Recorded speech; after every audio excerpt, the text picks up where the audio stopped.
With N7 Day right around the corner, I've been thinking a lot about what I'd like to see in the next game. And of course, everyone wants a lot of the same things.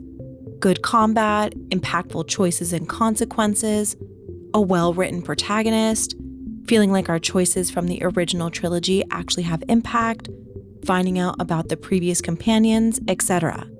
But I'd like to go over my wish list for some smaller things. So here's my wish list of 10 things I'd like to see in the next Mass Effect, in no particular order. Number 1. Barian Redemption Arc. The Batarians were dealt quite the terrible hand in the original trilogy, ranging from them being absolutely horrible raiders and slavers and attacking human colonies to turn them into slaves, to then having their entire system wiped out when Shepard destroys the Alpha Relay, which was connected to the Batarian-operated Bahak system. And I'd actually argue that a large number of this population was technically slaves to the Batarians, who were known to pillage and raid cities to abduct slaves for their colonization purposes. And Aratot was one of those planets.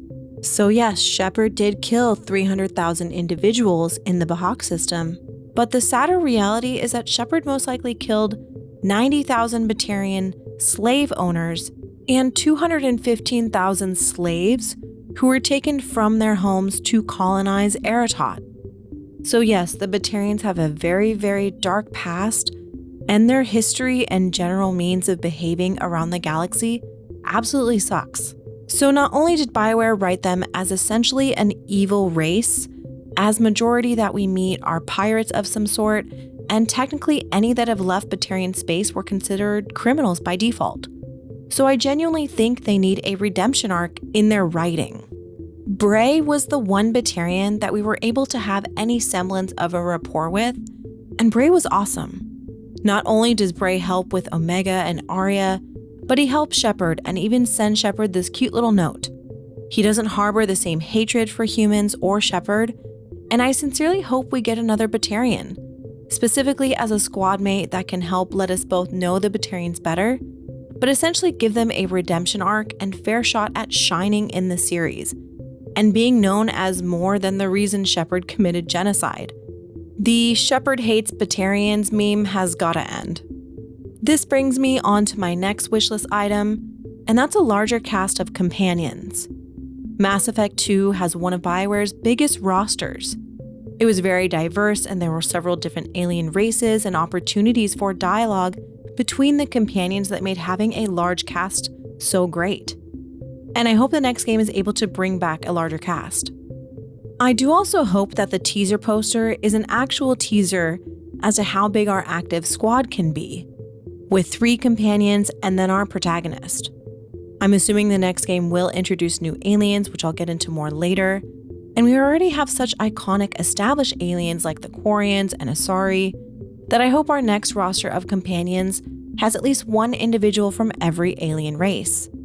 Learning about other alien races' cultures and incorporating that into the story threads is part of what made the original trilogy shine so much. It really felt immersive in the other races' worlds, and we still have yet to travel to Palaven. So I hope we see a larger and more diverse cast of aliens in the next game. But I also think that needs to come with the realistic caveat that they're all given enough content to actually shine. With the original trilogy, squad mates like Kasumi and Zaid didn't really get a ton of content and had a lot of repeating dialogue because the cast was so large that some of them just didn't get to shine. So I hope there is a happy balance there that can be found. With that, I think this also applies to the romance options. So many people want to romance Krogans and Solarians and even Batarians. And I think there's so many interesting aspects to explore with those cultures that romances would really benefit because you can experience so much more with those companions. So I hope alongside a larger and more diverse casting of aliens, there also comes along unique romances and a wider selection to romance in general. Imagine a Yogg romance. There's some Yogg currently with unknown whereabouts in the galaxy, so anything is possible, who knows. And BioWare has some making up to do in this regard as well. Mass Effect 1 had a whole Fox segment where they were outraged that Mass Effect included a scene between FemShep and Liara, and that seemingly affected Mass Effect 2's romances. Jack was originally envisioned as a pansexual character, but then was made only romanceable by male Shepard late into development. Kindrigan, Jack and Samara's writer, said that Mass Effect 2 had to be a bit more careful because of the backlash that Mass Effect 1 received, so Jack was changed. Jacob Taylor was also originally romanceable, revealed by his animator, by both female and male Shepard, but was also later changed. There was also an entire movement behind making Jaw romanceable by all genders, which was not originally in the game. Fans had to petition to have more queer romances, and this is a problem. As male Shepard, you can't even romance any male companions until Mass Effect 3. The Mass Effect series has always been behind Dragon Age when it comes to its romance options, which is quite odd considering you can romance literal aliens in Mass Effect. But it's time that they got with the times, while also establishing better consistency at BioWare. So I hope the next game can do a lot better in this regard. They're aliens, let us kiss them all if we want to. I am also a firm believer that aliens should be romanceable by any gender. I mean, they're literally an alien. What do they care about our genders? They're already sampling outside of their species. And speaking of companions, another wish of mine is that the next game will focus more on the social aspects with more fun moments. Mass Effect 3 Citadel DLC might be the best BioWare content ever released. It's pure fan service. From the party to the individual dates with your companions, it's genuinely the best content in the franchise, in my opinion. You get so much time with the companions and iconic moments with your Shepard.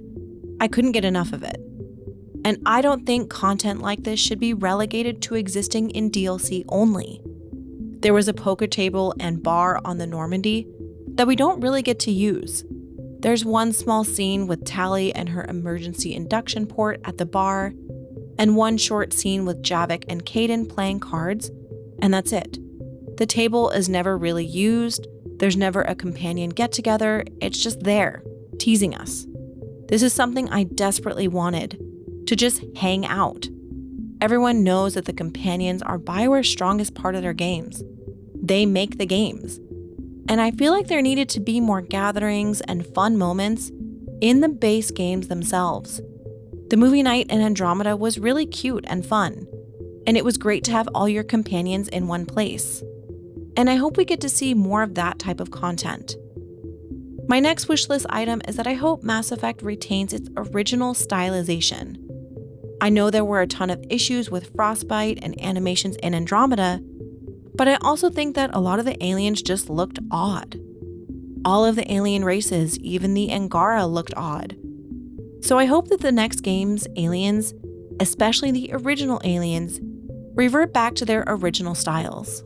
Mass Effect 1, 2, and 3 had a perfect balance of futuristic tech while also being grounded in our present world, and all of it was so perfectly designed.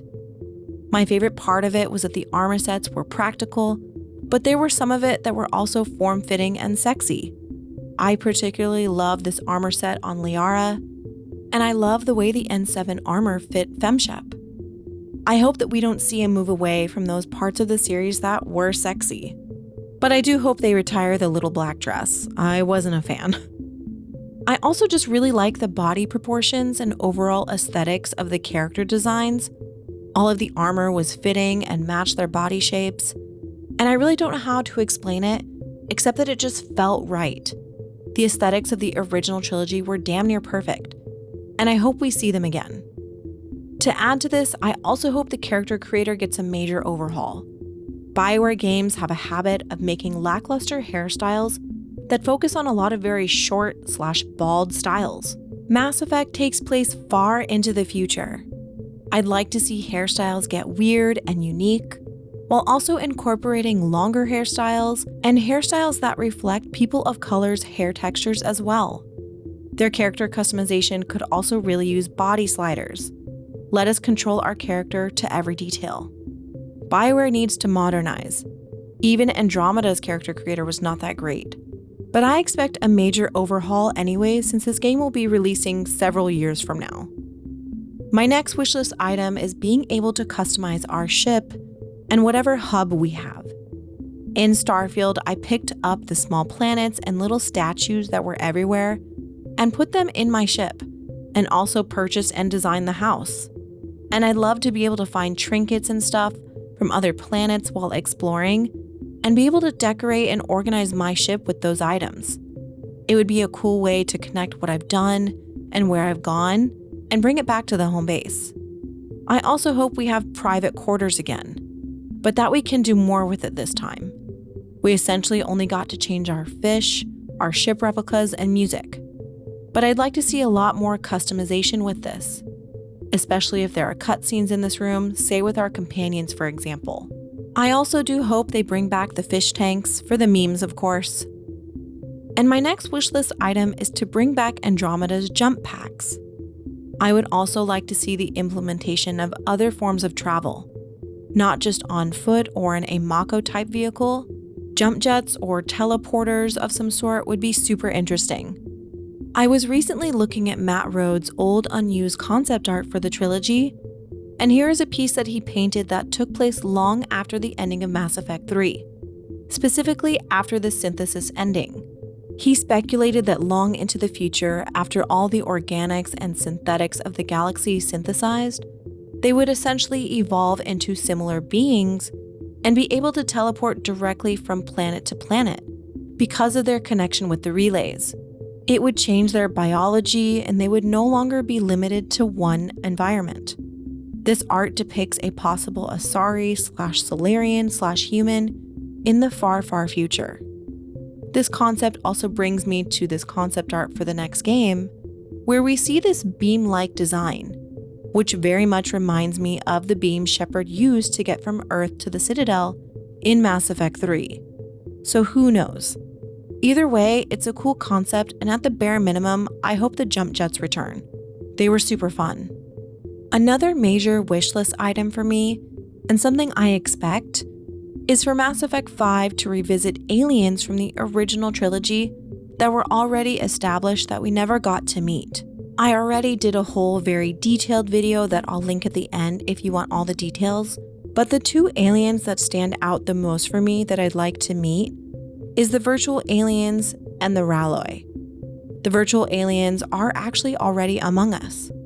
By having swapped consciousness with current living aliens with beings from their virtual world, there is a long, complicated history here, and the virtual aliens could also be the key to any major technological advancements, especially related to travel, because the Citadel Council is in possession of some very secretive, very classified alien technology that they traded with the virtual aliens for when they saved the virtual alien civilization. So there's not only some established history with the Council, but also some virtual aliens that are currently walking around. And we don't know what their original forms are. Their bodies could be anything, since there's officially no concept art even attempting to show what the virtual aliens look like. So they're kind of the perfect race to introduce. They can also swap consciousness with other beings. So there's a whole other new concept to introduce to the game. Also touches on the whole organic versus synthetic debate, and would be really interesting to learn more about them. Another race that I mentioned was the Ralloi, and they were introduced but we never got to meet them. The Ralloi are a type of avian race, and like the virtual aliens, there is no official concept art of them either. So they're also the perfect alien to introduce, as they already have established history with the Council and Galaxy as well. The Ralloi were actually officially welcomed by the Council as part of the galactic community, and even had a welcome ceremony in 2185. Their welcoming to the galactic community was a huge deal, and garnered a ton of excitement. But unfortunately, the Ralloi had what was essentially bird flu, and were quarantined. On top of this, they also happened to arrive at the worst possible moment, right before the Reaper invasion. Learning of the invasion, the Ralloi returned to their home planet Terves and destroyed all of their satellites and observation equipment, essentially destroying all of their means for travel and communication outside of their home planet to hide from the Reapers. We still don't know if they succeeded, but that would be such a cool storyline to explore. Did they successfully trick the Reapers? Is that even possible? Were they simply just wiped out as well? We never learn their fate, but I hope we do in the next game. There is also another interesting up-and-coming alien race called the Kirik, a small beetle-like creature. The Kirik were recently being tested to gauge how intelligent they were after they were communicated with during some studies of their colony. We never find out what happened to them or the results of their testing. I also do wonder if we'll see Protheans again. Presumably not, and maybe story-wise we don't necessarily need to, but I see a lot of designs that remind me of Prothean aesthetics in this piece of concept art. It reminds me of Javik's memory shard. So who knows? My next wish is that Mass Effect leans into the horror aspect like the original trilogy. I think there were a few moments that felt horror-ish in Andromeda, but overall I felt like it was missing the horror elements that I felt in the original trilogy. I really like the design of the Banshees, Husk, Brutes, and the horror aspect of having the races that we know become so disfigured and distorted. It was genuinely scary. The Banshee scream always made me nervous, and I love that. I would really like to see them lean into that. There were some scenes in Mass Effect 1 that really stood out with the husk on the spikes that felt like they were out of a horror film. And I can kind of feel a spooky vibe with this piece of concept art for the next game, so I hope they lean more into it. Mass Effect is kind of the perfect setting to have horror in it, and I absolutely think it should.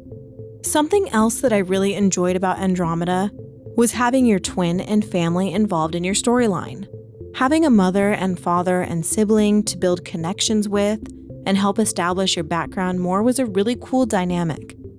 In the original trilogy, you can only have a family interaction with Shepard's mother if you choose the Spacer background. There is no other family you hear from, and it's only an option with this background. And I would really like to see some type of family/home connection with whatever protagonist we have next. Dragon Age 2 let Hawk have one sibling in your active party while also interacting with your other family members. And I always thought that was such a cool dynamic to include with your party composition, especially if they can romance your companions too. That was one thing Andromeda was missing with its family dynamic. You couldn't have your sibling in your party. To me, there's just an extra layer that having some type of family can bring. And I think that would be a cool concept to explore even more than Andromeda did. My final wishlist item is that I really hope that Mass Effect moves back to its more darker, more mature approach, thematically and just overall. It's very clear Andromeda was trying to target a younger audience, which was confirmed, and I think any Mass Effect content leading into this, or anything resembling a CW type show, is just not a good setting for this world. The original trilogy is dark. It handles a lot of dark and mature themes and leans into horror with the darkness of humanity, and I really enjoyed that. Your interactions with companions in the world felt mature. Meanwhile, Andromeda felt young and immature at times. And I know some people like that, and I did like a lot of aspects of Andromeda, but how young it felt was not one of them. A lot of Mass Effect fans have also grown with the series and are also older now. So I think leaning towards an older, more mature audience just makes more sense. And I'd like to see the franchise sort of return to its roots in that regard as well. And one bonus wishlist item I have for the next game is no ammo. I hated finding ammo, and ammo just also feels like something that should be left in the past. Bring back the guns of Mass Effect 1, where there was a cooldown and no ammo. And I also asked on Twitter recently what people were wanting to see in the next game. I'll link it below if you want to go ahead and take a look at what everyone said. So here are my 10 things that I'd like to see in the next game. Do you agree? Do you disagree? And what would you like to see in the next game? And as a reminder, it's only 22 days until N7 Day. What are you hoping to see teased? Let me know in the comments, and thank you for watching.